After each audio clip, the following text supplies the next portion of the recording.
Que tiri la primera pedra qui no hagi reenviat mai a tots els seus contactes de correu electrònic l'avís d'una suposada arribada d'un perillós virus o el reclam per solidaritzar-se amb el cas d'un suposat nen malalt. Avui ens mirem internet per fixar-nos en el que continua sent el seu taló d'Aquil·les, la credibilitat del que hi circula.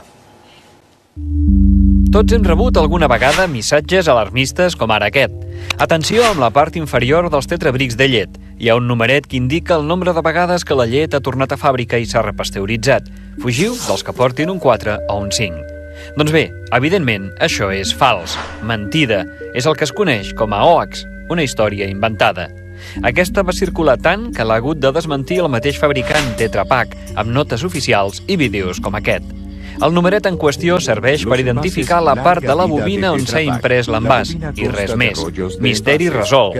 A més, la Federació d'Indústries Làcties va recordar que la llet només s'envasa una vegada i que mai es recicla. Un altre exemple d'alarma bastant comuna ens alerta de perillosíssims virus que destrossaran el nostre ordinador. En corria un sota el nom de La vida és bella, però el virus no existia, només l'avís, que s'anava propagant i propagant. També són comunes les presumptes cadenes solidàries. Una de famosa va ser la d'Ajuda a Cleto, un suposat nen colombià que patia una greu malaltia. Segons el missatge, per cada vegada que es reenviés, Cleto rebria uns diners. No hi havia cap prova que això fos cert, però a més, en general, ningú dona diners per reenviar missatges. D'exemples n'hi ha molts més. La banda de conductors que maten, el que els fa llums. Les calcomanies que porten drogues.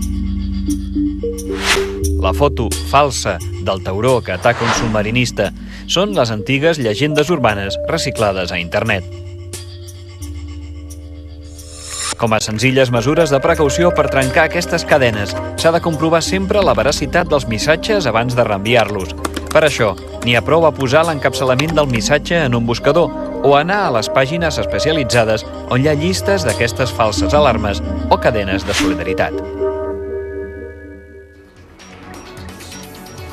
Arribats aquí, fem una petita pausa per la publicitat. Tornant, anirem en directe a la carpa del Circ Cric, que té instal·lada a Barcelona i on a hores d'ara està fent la segona representació després de 8 mesos sense actuar.